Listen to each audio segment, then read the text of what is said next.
And welcome to the Dr. Bob Show. Sinus infections are a huge problem in the United States. Approximately 30 million, that's 30 million people in the United States will have sinus infections this year. Some of those will become chronic. They will last 2-3 months or longer. They won't go away. Sometimes they need surgery. We'll be talking about recent advances in sinus surgery and ENT surgery that may keep you out of the operating room and yet open up the sinuses. My guest is Dr. Mark Overholt. Dr. Mark Overholt is a board-certified ENT surgeon. He'll be answering our questions. Hello, I'm Dr. Robert Overholt. I'll be your host for the next 30 minutes on the Dr. Bob Show. Later on, we'll be talking, how can I prevent having a heart attack? Lots of things you can do. And asthma inhalers. Do I need one? Do I need two? Or do I need three? You'll be surprised of the answer. A lot of information for you. You'll want to stay tuned.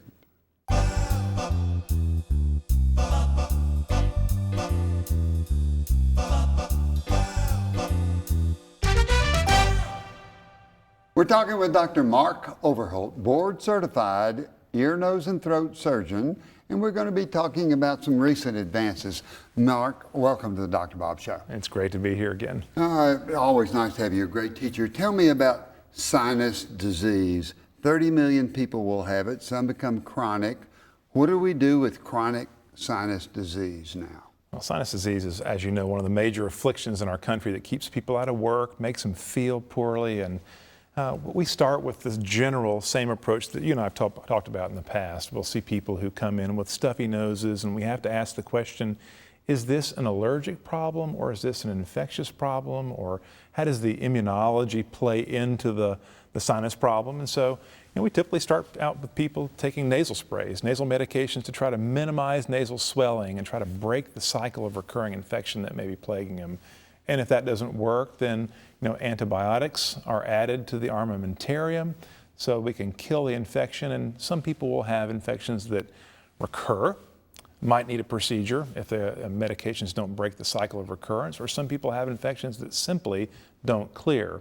Those are the chronic sinus patients. And it's the recurring patients and the chronic patients that need something done to help them allow their medical management to be more effective long term and keep them healthy and feeling good.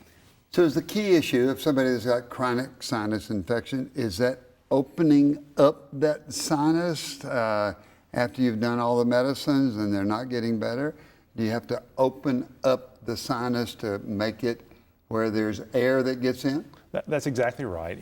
I will say that the more you know, the dumber you are. Yeah, that's exactly right. So we know more and more about chronic sinus infections. The foundation of this problem really is immunology. It's the way the patient's immune system manages allergy or inflammation, and it's that cascade of events or sequence of events that leads sometimes to sinus obstruction.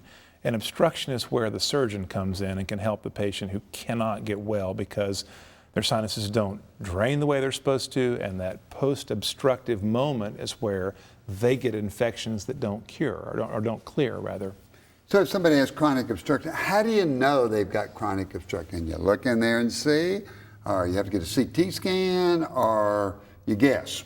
I hope we don't guess. The CT scan tells us a lot about critical pathways of plumbing for the sinuses where we can see obstruction, you can see mucosal inflammation and plugging, you can see chronic infection that's set into the sinuses, if you will, that's not getting out.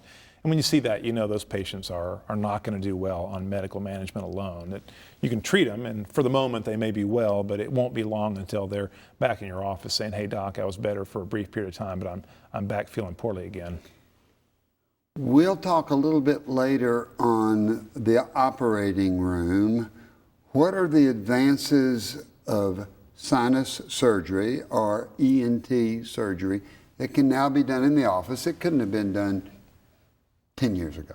I brought a really nice device with me today to kind of show you an example of a balloon that we use now to help remodel the sinus drainage pathways that allow people to have an in-office quick procedure under local anesthesia. Some people use a little sedation, some people don't. If you're not a very nervous person, some people get by with simple local anesthesia and drive themselves home. Don't have the nasal drip pads with blood like you would after surgery, and don't have a, to recover from the anesthesia event that sometimes takes people a few days to get over. So with this new procedure, is your time from having the surgery to get back to work, get back to school, get back to do what you need, is that a lot short-lived? A lot quicker than it used to be. So show me what you got. Sure, I'd be happy to. So we used to say in basketball, show me what you got. Yeah. So this is an example of one of the balloons that's out there today. It's an excellent balloon. It allows the surgeon to access the sinuses, and as you recall, as we talked in the past, we have paired sinuses in our face. We have cheek sinuses or maxillary sinuses. We have ethmoid sinuses between the eyes, frontal sinuses over our brow, and then way back in the back, we have sphenoid sinuses. This balloon's designed to access the maxillary, the frontal, and the sphenoid sinuses. It doesn't work for the ethmoid sinus patient, and that's sometimes where we have to resort to a traditional operation in the operating room. This device has special tips that are designed and angled so that we can access the maxillary sinus in this one. It has a curve so that it goes in the nose, it curves around and can get into the cheek sinus opening. So there's an opening there from the cheek sinuses. Is what you're trying to get to. Now, it doesn't look like a balloon to me. We'll get there in a minute. There's a frontal sinus opening. This is angled so that it goes up and can point towards the frontal sinus. And then we have one for the sphenoid sinus, which is straight back the nose about 7 or 8 centimeters. And it allows us to guide the balloon into that area where we want to dilate the opening. When you've got a patient in the office and you're looking for either the maxillary or the sphenoid sinus or the frontal sinus, is it easy to see after you've seen a few? Do you have to search around and find them? When I've looked before, it's more difficult for me because I don't do that every day. How hard is it to find the maxillary sinus? I think in the hands of a board-certified, well-trained ear, nose, and throat physician, it's not hard.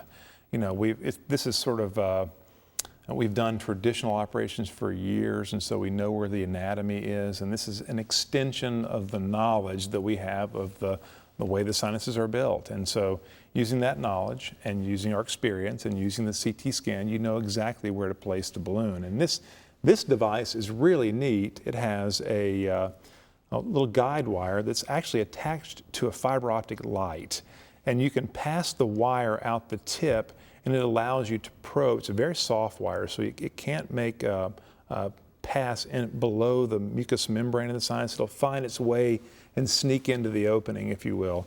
And then once we're in there, the light on the end allows us to see that we're in the sinus cavity. It trans-illuminates. You'll see a bright red outline of where the sinus is, confirming you're in the right place.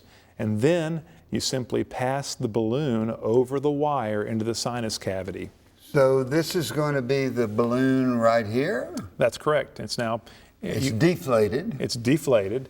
And you're in the sinus, and you're going to find the sinus passageway, the opening. You've already done that. And then you're going to do what? And then you inflate the balloon with this device. And this is what your assistant does, so it's kind of hard to do with my one hand. But let me hold this. But if you do that, then you simply inflate the balloon, and you'll see. The balloon's right here. Yep, and you can see the balloon inflating right now. And it inflates to what we know is the appropriate pressure to remodel the sinus.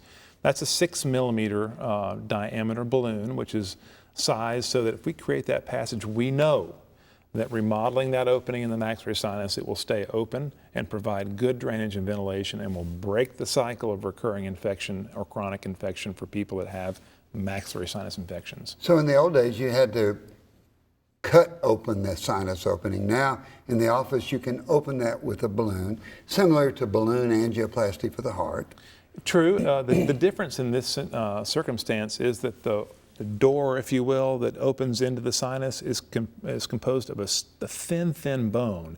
And so when you inflate the balloon, the bone actually becomes remodeled. It kind of breaks and cracks the little bone. So it doesn't have soft tissue that will collapse back down. You're remodeling that opening and opening it, and it will stay open now, and that bone fixes just like a fracture would, and maintains a nice passage for the sinus. How long do you keep the balloon in the area? It doesn't take long. We probably inflate serially a couple of times so that we see that opening created, and you can see a typical movement of that little door, sort of opening the door, if you will. And then it's going to last for a period of time. Keep that sinus open the cavity where the infection can drain more properly. Correct. In the sinus cavity, we have little special things called cilia, and they grab the infection and they push it towards that opening. And if that opening is closed, it can't get out. Now the opening is patent, and they can push the debris and mucus and infectious material out, and the body functions the way it was intended to function. Mark, we're going to have to go to the next segment, but I'm interested in knowing if this is any different than the frontal sinuses, than the ethmoids, which you can't do, and the sphenoid sinus. Amazing information here. So we haven't been to the operating room. We don't have to have general anesthesia, and yet we're opening the hole. That's correct. Amazing what they're doing now, and we're going to come back and see how that progresses and see how long we expect it to last. We're talking with Dr. Mark Overholt, and we're talking about recent advances in sinus surgery that can be done in the office to open up the sinuses without having to go to surgery to open up those sinuses. Amazing. It's done with a little balloon, and so we call that balloon sinuplasty. Balloon sinuplasty. So we've got a little balloon that opens up the hole, and then you deflate that balloon and pull it out, and you have what results? Excellent. In fact, if you look at the outcome studies compared to traditional sinus operations, sinuplasty is equal. So, north of 90% of people are fixed after the procedure. Now, you mentioned when you do the sinuplasty and you open up the balloons, you can hear a little bone crack in there, and you really know that you've got to reorganize that bone. Does that hurt? Does that cause pain the next 4, 5, 6 days? It really doesn't. It is amazing how much this has taught us that we can do under local anesthesia completely comfortable for the patients, where they have no pain or very little pain. The worst I usually hear on a pain scale is 2 out of 10 from people. And a lot of people say, I felt a little pressure, but nothing more. Careful local anesthesia is something that we have to do too. So we spend a little more time before the procedure making sure the patient's very numb with topical medications on little cotton pledgets that we put in the nose and let them sit there for 15 or 20 minutes. And then it's amazing what you can do. I think the future of sinus surgery really is moving towards the office. We're able to do, as I've talked, the balloons in the maxillary, frontal, and sphenoid sinuses, and it's taught us that we can get away with a lot without any discomfort, and now we're moving to do ethmoid surgery in the office. Now, tell me about the ethmoids, because they're very different. The other ones are sort of holes in the head that drain into the nose. The ethmoids are they're by the bridge of the nose. Yeah, the ethmoids would be right between the eyes, and they're shaped like a wooden matchbox would be, and sort of oriented to the eye in that dimension. And the space is honeycomb, so it's small air cells that have sinus lining in them. And people who have chronic infection, those air cells become chronically infected. And if you take an antibiotic, you often can't sterilize those little air cells because of poor blood supply or resistant organism or whatever the reason. And the ethmoids tend to be an area where people experience the recurrence of their sinus disease. That in addition to the little openings that we talked about that can become plugged. And so, in the past, we've not been able to do ethmoid surgery in the office. We've had to take those patients to the operating room and have done a traditional operation, and they do beautifully. But now, is it easy to remove all the honeycomb? We're doing more and more in the office, and it's very easy. In the operating room, is it very easy? Sure. So when you come to the office, tell me what you do. When you come to the office, it's very similar to the operating room. You can either use a little device to sort of scoop out the honeycomb cells, or there are shavers, little devices that we use in surgery that allow us to sort of micro debride out those little cells very precisely. So when I'm talking to patients about the ethmoid surgery, I tell them, because I'm not a surgeon, you take a little Pac-Man and you go up there and you debride those honeycomb sinuses. Is that the kind of instrument you have, or what is the shaver? What's it like? What does it do? The shaver is a mechanical device. It has a long metal hollow cannula with an open mouth and an internal rotating blade that's hooked to suction. And as the sinus inflammatory tissue is sucked in there, the rotating blade just sort of Pac-Mans it off, as you say, very precisely. It's a very dry, clean field because the shaver is hooked to suction, so you can see exactly what you're doing, because if there's any bleeding at all, it's gone in the suction. So it's revolutionized sinus surgery. The shaver's been around for 20 years, but we've gotten better with the tool. It's really the same tool the orthopedic surgeons use when they remove cartilage from knees or joints, and we use a similar type device. So now we can take care of the ethmoid sinuses, we can take care of the maxillary sinus, we can take care of the frontal sinuses, and way back in the middle of the head, now how do you get there to get to the sphenoid sinus? The sphenoids are probably the easiest of all because it's a straight shot. If you go straight in the nose about 7 centimeters back, you'll hit the back wall of the nasal passageway, and there's a native opening for the sphenoid, and you can slide the little wire right into the sphenoid opening, slide the balloon in, and the sphenoid surgery is incredible. And that's what I think is amazing, because sometimes you can see where everything has gotten better except the sphenoid sinus, and now you can go in there and open it. Do you ever have to go back and repeat if somebody seemed to get 60% better or everything got better but the sphenoid or the frontal, and you have to go back in those and reopen them or open them for the first time? You could. I have not had to do that. I've been amazed, having done this for several years, that I've not had to revise my balloon patients. And you know, it's a leap of faith. We're used to making bigger openings and larger holes, and you know, bigger's better in the American world, right? So bigger Right. drainage pathways got to be better. That's not necessarily the case in sinuses. I mean, they're designed to function normally, and if you can place them back into their native state, they function very, very well. And so, to answer your question again, I don't think revision is any higher with a balloon than it is with traditional operations. Who is not a candidate that has chronic sinus infection for balloon sinuplasty? It just sounds like you can take care of all of them. Yeah, it's a tool, so we got to remember that it's not the cure-all for everything. So patients that have polyps, you and I both see lots of those patients in our practice. Those are people who have tremendous nasal inflammation. Again, it's an immunologic problem. The way that they respond to the inflammation in the nose leads to this exuberant swelling, these almost green grape-like clusters of swelling that block things. And clearly the balloon doesn't get rid of the polyps in patients. So the polyp patient needs a traditional operation. Fortunately, those patients do very well. They have very little discomfort. New equipment to make the polyp surgery better. A polyp is a little overgrowth of tissue. Do you shave that off? Do you pluck that off? How do you get those out? We use the shaver, and the shaver is a beautiful tool because it just Pac-Mans away those polyps, and the polyps a lot of time have done the surgical dissection for you, so it's just a matter of cleaning them out. And we have some new implants that we can put in sinuses that will slowly leak a topical steroid into the sinus cavity and keep the inflammation out while the patient's healing, so that sinus opening stays nice and wide open, so we can deliver medication after they heal and keep them from having recurrence of their polyps. Makes me feel like, wow, we're really learning how to help people, because sinus disease is such a devastating problem in the past. It's still a problem, but now we can do so much better for it. Do you see anything in the future, Mark? I do. Medicine is so fun because it's a noble calling, and there are smart people in it and great scientists coming up with new devices that we can use to make people's lives better.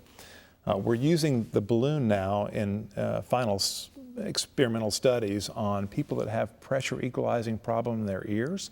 Eustachian tube problems? Correct. The eustachian tube opens up in the very back of the nose, and we're now able to slide a balloon into the eustachian tube and dilate it, and are seeing that People don't necessarily need the ear tubes that they used to need from the ear, nose, and throat doctor. And I think that will be evolving over the next several years and will get rid of a lot of misery. People who fly and can't equalize pressure in their ears have a solution. People that have fluid that causes chronic hearing loss have a solution.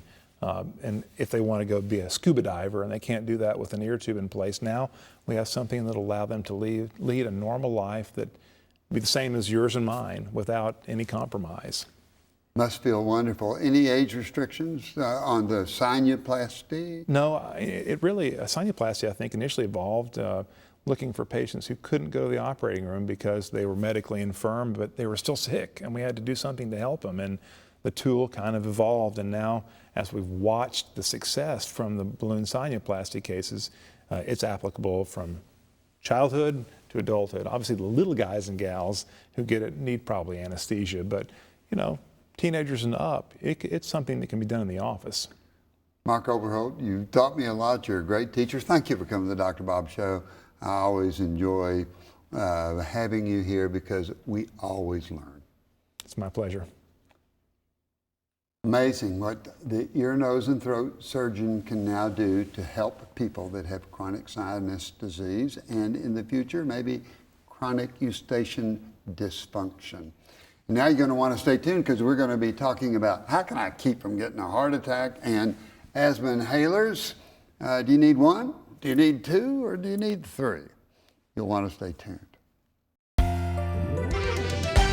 I want to thank Dr. Mark Overholt. Excellent discussion on recent advances in ear, nose, and throat surgery, especially sinuplasty. Now, questions from you, the viewer, that I think will be important to your health. One cute question. Dr. Bob, what can I do to prevent a heart attack? Not really a cute question. It's a scary question. It's a serious question. Sometimes you can't prevent a heart attack, but there is a lot of things that you can do. And that's pay attention to what we call risk factors. So the risk factors are going to be number one, high blood pressure. Know what your blood pressure is, get it under control. Number two, your cholesterol. The cholesterol goes into the bloodstream and it can cause hardening of the arteries. Know what your cholesterol is and get it under control. Number three, diabetes. With diabetes, you have an elevated blood sugar, a high cholesterol. Small vessel problems leads to heart attacks. If you've got diabetes, pay attention to your doctor and get that under control. Obesity, being overweight. If you're overweight, get your weight what it should be. You can lose the weight. Get professional help on that. Sedentary lifestyle, not doing enough exercise. You don't have to exercise like a gym rat. You can get out, get your tennis shoes, walk outside and walk. You can walk inside the house. You can go to the mall. You climb stairs instead of the elevator. Keep active, and I like to say be active for a period of at least 15 minutes at a time. So those are your risk factors. If you take care of those, your chances of having a heart attack are much, much less. So look at your risk factors and get them under control. Question number two, Dr. Bob, I have asthma. Is one inhaler all I need? Well, let's talk about asthma because one inhaler is usually what we call a reliever. It's one that opens up the airway. So if we've got cough and wheeze and tight chest, there is an inhaler that will open up the lungs and make you feel good. If you're using that inhaler, that's albuterol, so it's ProAir, Proventil, Ventolin, Xopenex. If you're using those more than twice a week, then the chances are you need a second type of inhaler. That would be because there's inflammation in the airway. The only way you can really know if that's the case is to get lung function studies. We call it spirometry, where you can tell if there's inflammation in the airway, if there is reversibility, if you can open it up with an inhaler. Most people will need an anti-inflammatory, we call it a controller, as well as a reliever. Now they have some newer medicines where you've got both together, a long-acting bronchodilator and an inhaled corticosteroid. When you've got that, you still need to have the reliever available if you get into trouble. Know that inflammation is often untreated with asthma, so be sure you're on your proper inhalers. Well, that's all the time that we have for the show. Remember, those 4 things that we like to talk about. Number 1 is exercise. Exercise will help your heart, but it will also reduce your blood pressure. It'll make you feel better. It'll take away stress. It'll help us lose weight, and you'll do a whole lot better with exercise. Of all the things we talk about, regular exercise is probably the most important, both for young people, for middle-aged people, and older people. So regular exercise will make you healthy. Eat properly. We say fruits and vegetables and fiber. I say look at what you want to eat, make sure it's good food, and cut down on the volume that you eat. Eat more slowly. Drink a lot of liquid. Make that water. There's nothing better than good old water. And 8 hours of sleep, 7.5 to 8 hours sleep. If you're not sleeping well, you need to find out why that is. A good night's sleep will make you rested, will make you feel better, and you'll perform better, and you won't have as much heart problems. And last of all, laughter in your life. Giggle a lot, laugh a lot, have a good time, smile, enjoy yourself, and you'll stay healthy.